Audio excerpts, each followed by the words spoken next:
এই দেখো, এটা হচ্ছে সন্তোষীমা প্রসাদ, আর এটা হচ্ছে অন্ন ঠাকুরের প্রসাদ। সন্তোষীমা প্রসাদের সাথে আমি এই প্রসাদ একসাথে করি না, কেননা একবারে খেতে পারবো কি না, আর ওই প্রসাদটা থাকলে অন্য লোককে দিতে পারবো। আর এই যে দুধ নিয়েছি,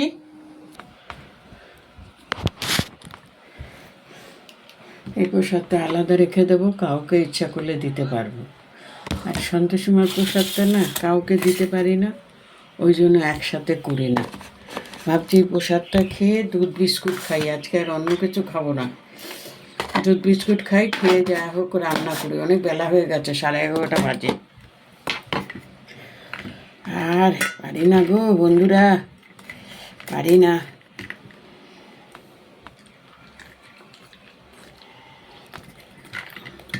কি রান্না করবো চিন্তা করছি।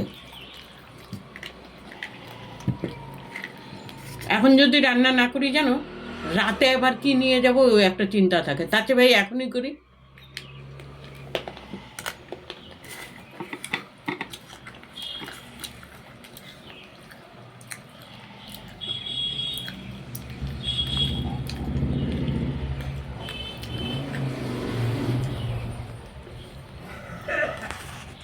ওই প্রসাদগুলো কাউকে দিয়ে আসবো। কত খাবো বলো তো? আমি আমি খেতে ভালোবাসি, সেই জন্য অত না।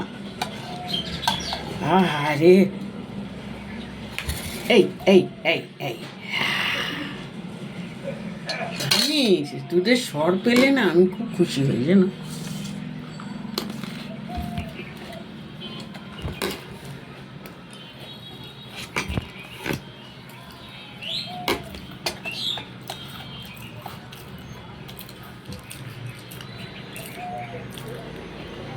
আজকে আমার এই টিফিন।